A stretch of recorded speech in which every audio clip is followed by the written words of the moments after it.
is about the easy way.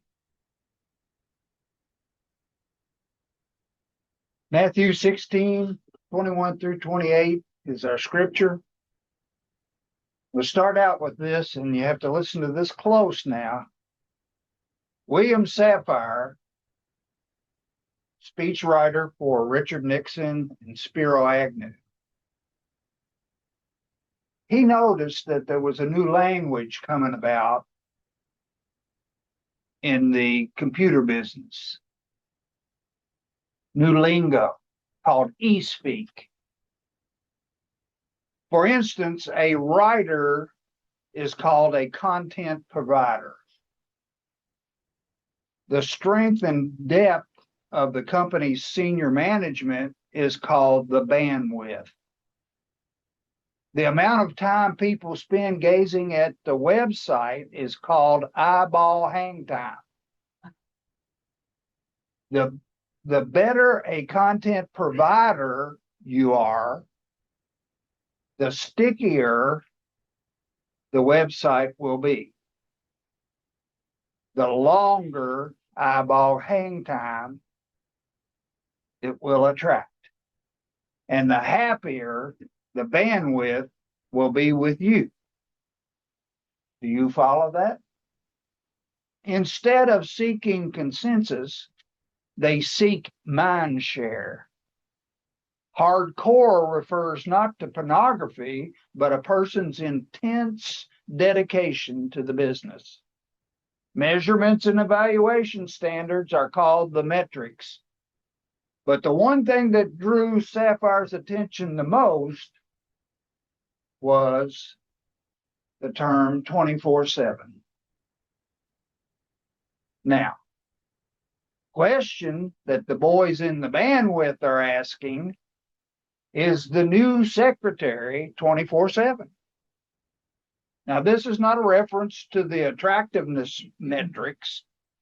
It has to do with the employee's willingness to be on the cell phone or be with the cell phone 24 hours a day, 7 days a week. Now,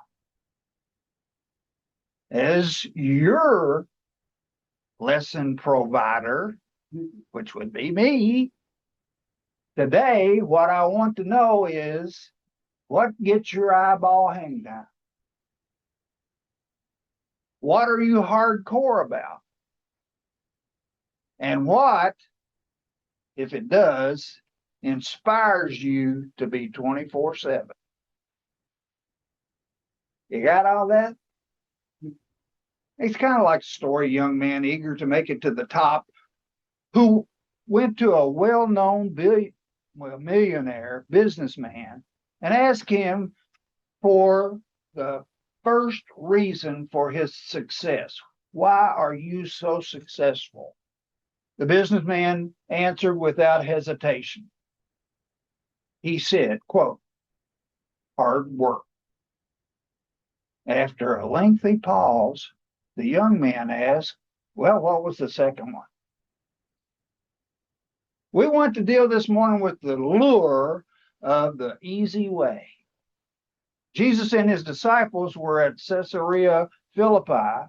Their ministry at this point had become very successful, and crowds pressed in on them everywhere they went. People eagerly reached out to touch the young teacher from Nazareth. The disciples themselves were caught up with the excitement of it all. And Jesus asked them this question: who do you say I am? Simon Peter jumped out of his socks, answered enthusiastically, and I quote, you are the Christ, Son of the living God. It was one of the most dramatic moments in the disciples' pilgrimage with Jesus. Matthew 16:13. Then Jesus changed the subject. He began to tell them that the crowds would soon turn against him. He would be crucified. On third day, he would be raised. The disciples didn't know what to make of all this. Simon Peter, who was just jumping out of his socks, took Jesus aside and said, quote, "Forbid it, Lord, that these things should happen to you." Jesus' response to Simon Peter is probably one of the harshest words in the New Testament. He says, "Get behind me, Satan. You are not on the side of God, but man." Jesus called Simon the devil. Perhaps Jesus called Simon Peter Satan because Jesus' experience in the wilderness immediately after his baptism by John. In today's speak, it was that Satan revealed to Jesus the way to make $1 million in 3 easy steps: turn stones into bread, leap off the pinnacle of the temple, and bow down and worship Satan. We should see Satan not as a red cape figure with a pitchfork, but dressed in a $2,500 suit and offering in a glib and polished tongue instant success, instant glamour, instant gratification. We can see Satan almost anywhere today. Jesus encountered him in Simon Peter. Forbid it, Lord, that you should have to suffer and die. If there's any doubt that Jesus is resisting the lure of easy way, listen to the words that follow. Quote, "If any man would be my disciple, let him deny himself and take up his cross and follow me." Me.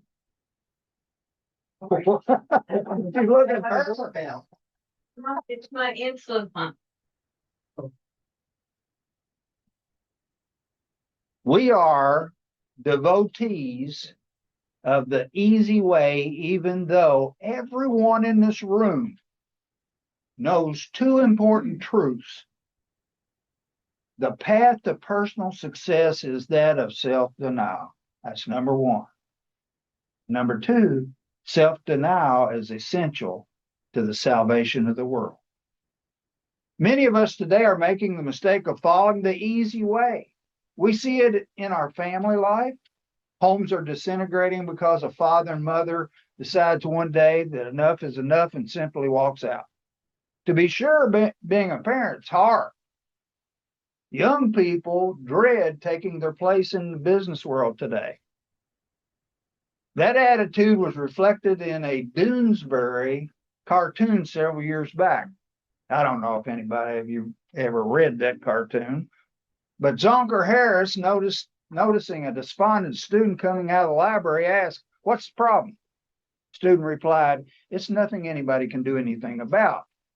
It's just that tomorrow I'm graduating, and on Monday I'm assuming a position as junior vice president of Chase Manhattan Bank in New York." Zonker is immediately shocked and saddened and says, "Hey man, I'm sorry, I didn't know." Those were the 70s. And things have changed somewhat. Today, many people will sell their soul to be junior vice president. So a national magazine asked on its cover, "Whatever happened to ethics?" And today we're working harder, but we are still seeking the easy way. Some of you may know or have read the Doonesbury cartoon in the newspaper in the past because it's no longer in there. The writer of Doonesbury cartoon strip was a man named Gary Trudeau. Now, Linda's shaking her head. Now you may not know that name, but you do know this name of the woman he married. Her name's Jane Pauley. Okay, I'm sorry. I digress. That was just a piece of information. Now, what about the 2 important truths that everyone knows? The first is that the path to personal success is that of self-denial. Zig Ziglar, motivational speaker, whose philosophy was, you can have everything in life you want if you will help enough people get what they want. Ziglar told of visiting the Washington Monument And as he and his party was approaching the monument, they heard the guide announcing loudly that there would be a 2-hour wait to ride the elevator to the top of the monument. However, the guide, with a smile on his face, said, "There is no waiting to go to the top if you're willing to take the stairs." Successful people know that there is no limit to what a healthy, reasonably intelligent person in this society can accomplish if he or she is willing to climb the stairs. The opportunity is there for anyone willing to pay the price. Some people might say, "I've passed that exit up. I'm too old." Perhaps not. Remember, you're going to live for all eternity. You may as well put on your turn signal because the road never ends. On January 1926, 6-year-old Richard Stanley showed symptoms of diphtheria, signaling the possibility of an outbreak in a small town in Nome, Alaska. When the boy passed away a day later, Dr. Curtis Welsh began immunizing children and adults with an experimental but effective anti-diphtheria serum. But it wasn't long before Dr. Welch's supply ran out. And the nearest serum was in Nenana, Alaska, 1,000 miles of frozen wilderness away. Amazingly, a group of trappers and prospectors volunteered to cover the distance with their dog teams, operating in relays from trading post to trapping station and beyond. One sled started out at Nome and another one started out at Nenana. The plan was to meet in the middle and cut the delivery time in half. Oblivious to frostbite, fatigue, and exhaustion, the teamsters mushed relentlessly until the 144 hours at 50 below zero winds. The serum was delivered to Nome. As a result, only one other life was lost to a potential epidemic. Their sacrifice had given an entire town the gift of life. Every year in Alaska, a 1,000-mile dog sled race, the Iditarod Trail Sled Dog Race, is run for the prize of money and prestige. Its running actually commemorates the original race to save lives. When we take communion, we commemorate a mission, the journey of Jesus from Pilate's prison to the hill on which he died to save our lives from tyranny of death, sin, disease, hatred, loneliness. The list is endless, and the race isn't over. That cross, our Lord's finish line, has become our mission. His cross has become our cross. So he tells us, take up the cross. We need to take up the cross and continue the race. Success in life requires a willingness to resist the lure of the easy way. A sound body requires that of exercise, eat the right foods, conquer bad habits. A sound mind requires that we read, that we observe, that we are continually learning. A sound marriage requires that each partner goes into it with the understanding that the marriage is not a 50-50 proposition, but a 70-30 proposition in which both parties give 70. A sound family means that we will take the time to be sensitive to the needs of our family, from children to elderly, that we provide not only their physical needs, but their emotional and spiritual needs as well. Such goals require sacrifice. They require perseverance, and they require determination. But every one of us knows that the path to personal success is the path of self-denial. Sacrifice. It's not a word that's used much today, is it? When was the last time you used the word sacrifice? When was the last time you used it or thought about it in terms of your own life? When was the last time you sacrificed anything for anybody? Come to think about it, we wanted an example. There is, in sporting world, a sport that uses that word. It's only one sport out of all the sporting world. Do you know which sport that was? Is baseball. You can almost hear the words of the old famous Harry Carey announcing over the radio. And there it goes, long fly ball to the left, easy out. But the man on third tags up and trots home. A sacrifice fly. What a great idea. You're out, but you help someone else score. Baseball is one of the few sports where we lose, but the team gains. Do you remember the way, if you've ever heard of this guy, he was hilarious. George Carlin. Funny. He did a thing on football and baseball once. He spells it out in a routine about the contrast between the hardness of football and the softness of baseball. He says, in football, you tackle. In baseball, you catch flies. In football, you punt. In baseball, you bunt. Football is played on a gridiron. Baseball is played in a field. In football, you score. In baseball, you go home.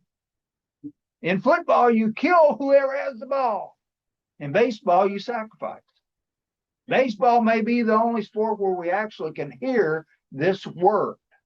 It's one of the few places anywhere that you hear in this self-centered, take care of yourself, don't worry about anybody else society.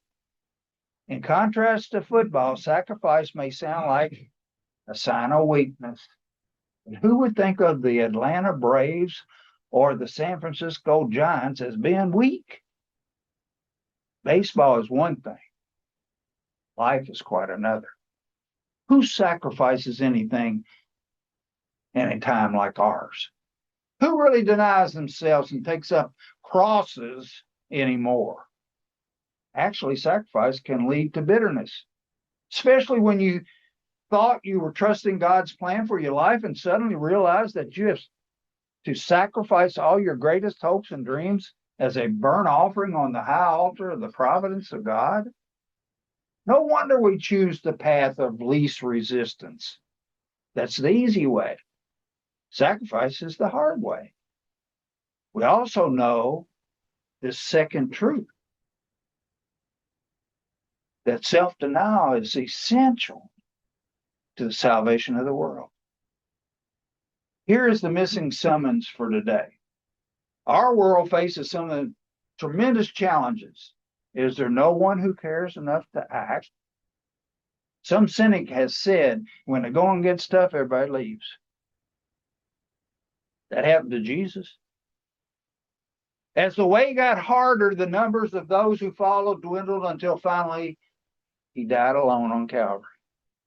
Yet if he had not been willing to lay down his life, the world would have never known the love of the Father.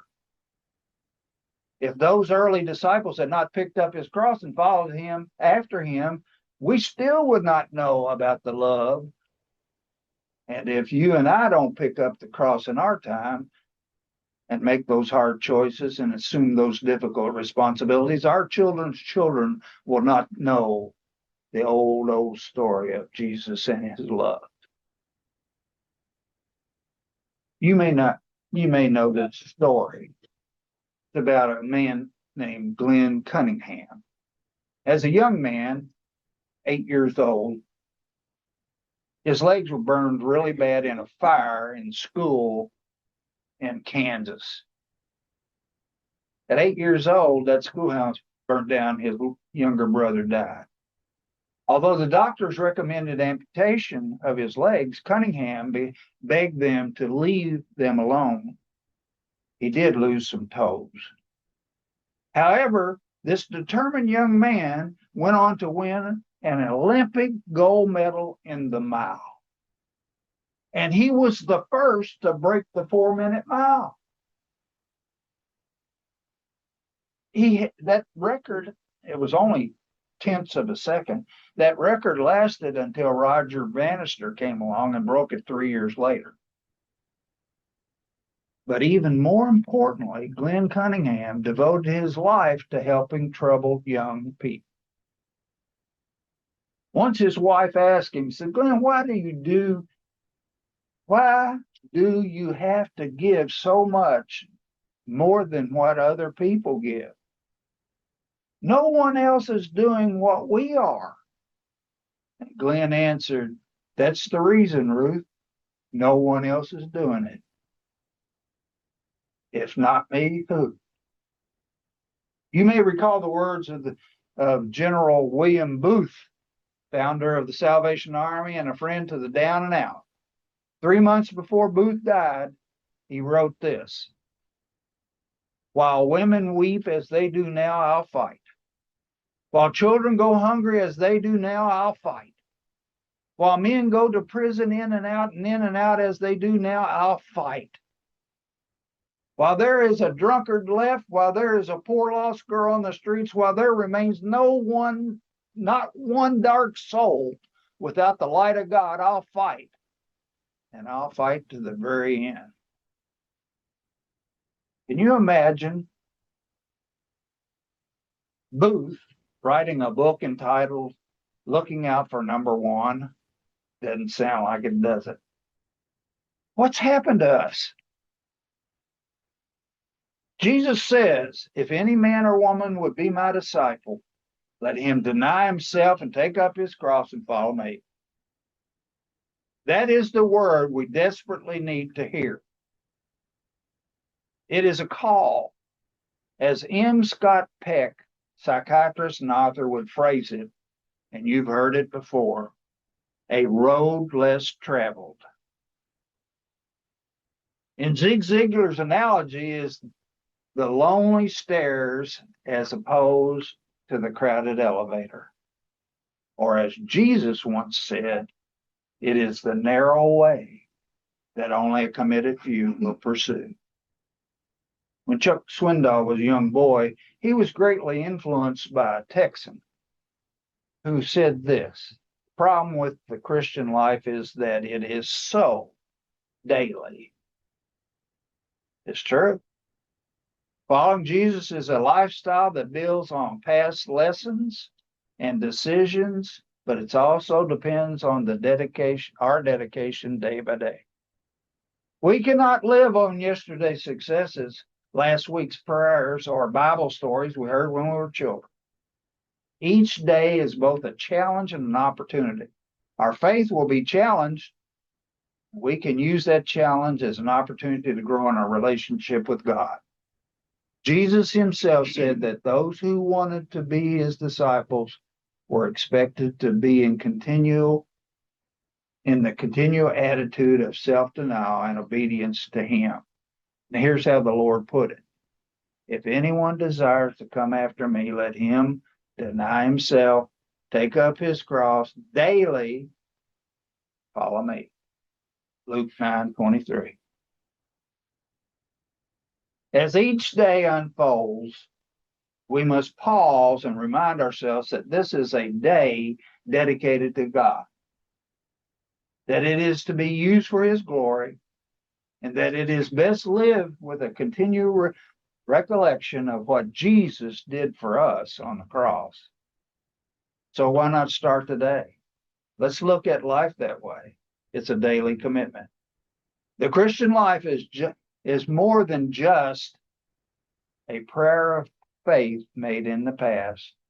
It's dedicating every day to live for Christ and live for what will last. Dedication to Christ is not just a one-time choice. It's a daily challenge. How about you? Road to personal success is the road of self-denial. Any worthwhile self-help book will tell you that. Self-denial, however, is also essential to the salvation of the world. Story is of a worker in an inner city mission who had given many years to a most disparaging ministry. A friend came to him one day and said, "Why don't you leave this job before you are broken by its inhumane burden? Why don't you run away from it all?" The man replied, "There are times when I would very much like to leave it all. But there is a strange, loving man on a cross who won't let me go." Jesus said, "If anyone would be my disciple, let him deny himself, take up his cross, and follow me." That is his call to your life and my life today. Can he count on you? Will you join the company of the committed? Will you take up your cross today, tomorrow, the next day? Remember, he is just asking for you to be 24/7. It may be midnight, but Jesus wants you to pick up the phone and take the call. It is the hard way, but Jesus took the hard way for you and me.